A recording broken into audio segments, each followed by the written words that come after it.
వజ్రాలవే కథ. ఒకప్పుడు దట్టమైన అడవికి ఆనుకుని ఉన్న మారుమూల గ్రామంలో కిరణ్ అనే యువకుడు నివసించేవాడు. కిరణ్ పేదవాడు, కాని చాలా ఆత్మవిశ్వాసం, దయగల మనసు ఉన్నవాడు. అతని తల్లిదండ్రులు చాలా కాలం క్రితం చనిపోయారు, మరియు అతను తన చిన్న చెల్లెలు లక్ష్మితో కలిసి నివసిస్తున్నాడు. లక్ష్మికి చిన్నప్పటినుంచి తీవ్రమైన గుండె జబ్బు ఉంది, మరియు ఆమెకు అత్యవసరంగా ఖరీదైన ఆపరేషన్ అవసరం.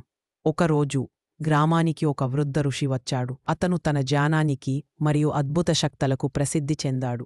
కిరణ్ ఋషిని కలిసి తన చెల్లెలి పరిస్థితి గురించి వివరించాడు. ఋషి కిరణ్ ధైర్యానికి మరియు ప్రేమకు ముగ్ధుడై, ఈ అడవిలో ఎవరికీ తెలియని ప్రదేశంలో ఒక పురాతన ఆలయం ఉంది. ఆ ఆలయం లోపల ఒక అద్భుతమైన వజ్రం ఉంది. అది నీ చెల్లెలిని నయం చేయగల శక్తిని కలిగి ఉంది, కాని అక్కడికి చేరుకోవడం చాలా ప్రమాదకరమైనది అని చెప్పాడు. కిరణ్ ఒక్క క్షణం కూడా ఆలోచించకుండా తన చెల్లెలి కోసం ఆ వజ్రాన్ని తీసుకురావడానికి బయలుదేరాడు. ఋషి అతనికి ఒక పాత పట్టమిచ్చి కొన్ని హెచ్చరికలు చేశాడు. మార్గంలో నీకు 3 సవాళ్లు ఎదురుగుతాయి. వాటిని నువ్వు ధైర్యంగా ఎదుర్కోవాలి. వజ్రాన్ని తీసుకోవడానికి ముందు నీకు దారిలో ఎదురయ్యే ఎవరినైనా సహాయమ చేయడంలో వెనుకాడకు. స్వార్థం నీ లక్ష్యాన్ని సాధించకుండా అడ్డుకుంటుంది. కిరణ్ తన ప్రయాణాన్ని ప్రారంభించాడు. మొదటి సవాలు ఒక విశాలమైన నది. దాని దాటడానికి ఒక పడవ అవసరం.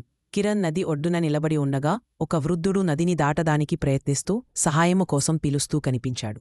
కిరణ్ ఒక్క క్షణం కూడా ఆలోచించకుండా ఆ వృద్ధుడిని తన వీపునైకకించుకుని కష్టపడి నదిని దాటాడు. వృద్ధుడు కిరణ్ దయకు మెచ్చి, నువ్వు చాలా మంచివాడివి, ఈ చిన్న నావ నీకు ఈ నదిని దాటడానికి సహాయపడుతుంది అని చెప్పి మాయమయ్యాడు. ఆ నావలో కిరణ్ సులభంగా నదిని దాటాడు. రెండవ సవాలు ఒక దట్టమైన చీకటి గుహ. లోపల్ ఎలాంటి వెలుతురు లేదు, మరియు భయంకరమైన శబ్దాలు వినిపిస్తున్నాయి. కిరణ్ గుహలోకి అడుగుపెట్టాడు. అతని గుండె వేగంగా కొట్టుకుంటుంది. ఒక పెద్ద సర్పం గాయపడి బాధపడుతూ కనిపించింది. సర్పం తన స్వరంతో, నేను చాలా కాలంగా ఇక్కడ చిక్కుకున్నాను. నాకు చాలా నొప్పిగా ఉంది. దయచేసి నాకు సహాయమ చేయగలవా అని అడిగింది.